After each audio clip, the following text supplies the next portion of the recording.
Bonjour et merci de prendre quelques minutes pour écouter les explications du jeu Kon-Tiki. Alors, Kon-Tiki. Qu'est-ce que Kon-Tiki? Kon-Tiki reprend une expédition qui a eu lieu en 1947, organisée par Thor Heyerdahl, un Norvégien, avec 5 copains. Le but, c'était de prouver que des civilisations amérindiennes aient pu traverser le Pacifique et aller coloniser la Polynésie. Donc ils construisent un radeau de balsa et ils tentent l'aventure. Ils vont réussir, en 3 mois, ils vont faire 7-8 000 km et arriver de l'autre côté, prouvant ainsi qu'il y a bien eu ce déplacement de population. Donc c'est un jeu de pose 2D, de stop ou encore.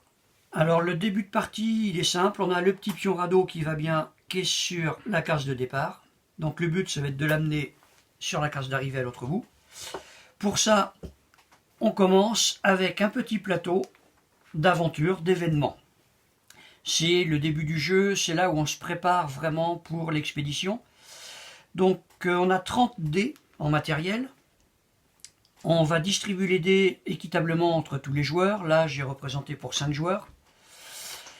Et le premier joueur va prendre 5 dés, va les lancer, et il va voir avec ses résultats s'il peut en poser sur les lignes blanches qui sont représentées sur le petit plateau d'aventure. Le but étant de remplir les 2 lignes blanches, les lignes de dés blancs, avant d'être obligé de poser un dé sur un emplacement noir. Donc là, on peut voir qu'il y a 2 6. Hop, je pose les 2 6 ici. Et puis, tiens, allez, hop, cadeau, je pose le 1 en plus. Tant qu'il me reste 4 dés, après avoir lancé les 5, je suis obligé de rejouer. Là, j'en ai posé 3, il m'en reste plus que 2, donc je peux passer la main. C'est le joueur suivant qui va prendre la suite. Donc il lance ses dés à son tour, il regarde, bon, tout va bien, je peux poser un 6, je peux poser un 1. Voilà, ça continue comme ça. Si à un moment donné, le joueur qui vient de lancer les dés n'a pas le choix, il est obligé de poser sur un des emplacements noirs, ça arrête l'événement en cours. L'événement en cours est arrêté aussi si on a rempli les 2 lignes blanches complètement. À ce moment-là, on évalue le résultat. Donc on regarde les lignes blanches, on voit que la première ligne, il y a une petite caisse avec un 3, c'est le stock de nourriture de départ. Pour chaque paire de 1 complété, on ajoute 1 point. Donc en l'état, si l'événement était arrêté à ce moment-là, 3 et 1, 4, j'aurais donc 4 points de nourriture. Pour commencer la partie, je prendrai 4 jetons que je mettrai sur la caisse. Petite précision, oui, c'est un jeu coopératif. Je regarde maintenant la deuxième ligne, c'est la ligne de volonté. Voilà, il faut être volontaire pour faire ce genre de truc, donc plus on en a, plus c'est intéressant dans le jeu. Donc là, pareil, 3 points de départ, une paire réussie, ça fait donc 4, la paire suivante n'est pas complétée, je reste donc à 4. Et là, je vais visualiser avec le petit pion qui est ici, je le mets sur le 4. Ça me donne le nombre de dés que chaque joueur va pouvoir lancer à partir de maintenant. Et dernier élément avant de changer de petit plateau événement, de vraiment commencer l'aventure, je n'ai pas complété les 2 lignes blanches, donc je ne tiens pas compte de ce qu'il y a ici. Par contre, j'ai complété une ligne noire, oui, une case c'est une ligne, donc je vais prendre en compte le 15. J'ai ici plein de plateaux d'aventure qui sont censés leur arriver en cours de route. Donc je vais chercher le 15 qui est ici. Hop. Et là, on démarre. Le petit radeau, il est rendu sur le 15. On est parti, on a quitté le continent. Les dés sont redistribués entre chaque joueur.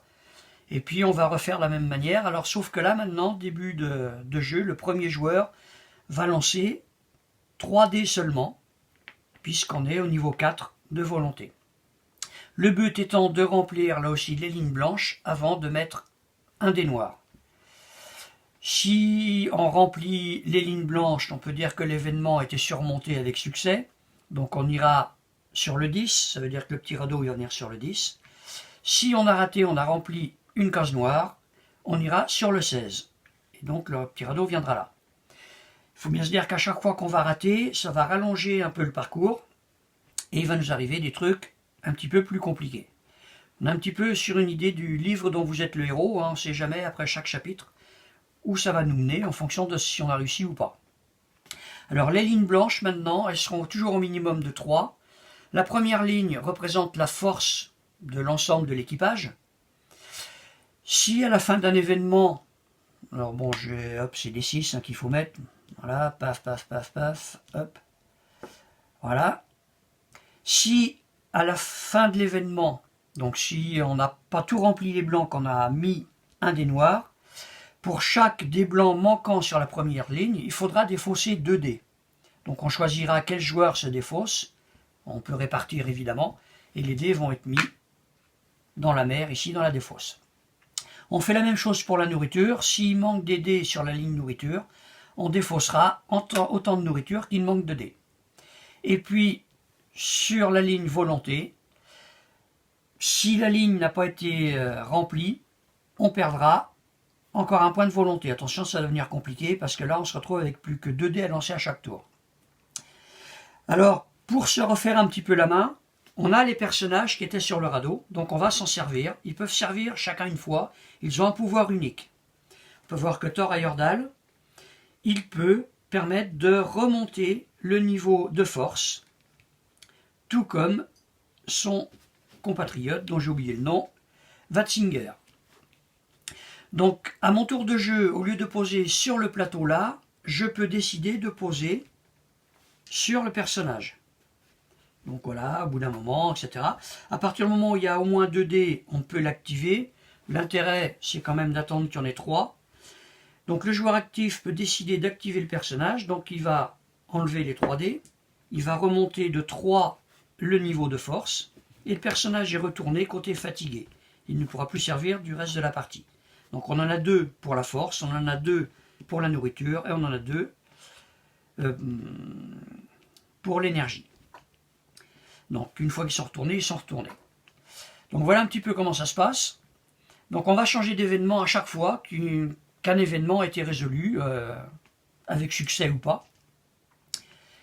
Et donc comme ça, il y en a une vingtaine différents. Alors les petits trucs en plus, on a par exemple cet événement-là. On voit qu'il y a 3 lignes. Ici, pour la volonté, il y a une ligne nourriture et il y a une ligne donc pour la force. À la fin de l'événement, si on est obligé de poser le 3 alors que tout n'est pas complété, même chose, il manque des dés ici, on en perd, il en manque ici, on perd de la nourriture, et là c'est par ligne pas complète, c'est pas par dé qui manque, c'est par ligne non complète. Si j'ai rempli 2 lignes, même si j'ai mis qu'un 5 ici, je ne perdrai qu'un point ici. Et puis ici, on a des tikis à la place des chiffres. Ça veut dire que le joueur actif qui mettra un dé en premier ici, eh bien, il indiquera la valeur pour toute la ligne.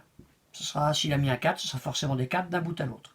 On a certains plateaux qui ont des tikis de plusieurs couleurs. C'est du jaune et du rouge, comme par exemple ici. Il y aura 2 valeurs. La première valeur, ce seront les 3 premiers dés. Il faudra changer de valeur pour les 2 derniers. Et donc comme ça, le radeau va se balader d'un point à l'autre et va faire les événements qui correspondent, le but étant d'arriver jusque là. Donc il y a plein après de petits détails qui vont rendre le jeu encore plus intéressant. Imaginons que je dois défausser de la nourriture et que j'en ai plus, je baisse ici. Si je suis au minimum, que je dois encore baisser, je choisis un personnage que je retourne face cachée, qui ne pourra donc plus servir. Et si tous ont déjà été retournés et que je dois encore en retourner un, malheureusement j'en choisis un qui va mourir. Autant dire que la réussite ne sera pas totale à l'autre bout, le but étant d'arriver avec les 6 personnages vivants. Donc les lancers de dés, si je peux poser, je suis obligé de poser au moins un dé. Je ne suis pas obligé de tout poser, mais je dois en poser au moins un. Et tant pis si c'est sur du noir. Si je ne peux pas poser du tout, je perds une nourriture. Et si à mon tour de jeu, j'ai déjà posé tous mes dés et que je n'ai plus à lancer, eh bien je fais perdre un point ici. Donc voilà en gros ce qu'est Tiki Kon-Tiki, jeu coopératif de 2 à 6 joueurs. Donc le matériel, il y a 8 pions nourriture, il y a un petit pion hop, pour la volonté, il y a le pion radeau, il y a 30 dés et il y a 21 plateaux aventure. divers et variés, avec le dernier qui est forcément toujours le même, c'est celui de l'arrivée, qu'il faut absolument remplir si on veut réussir à la traverser. Voilà, donc merci de m'avoir supporté jusque-là. J'espère que ça vous a donné envie.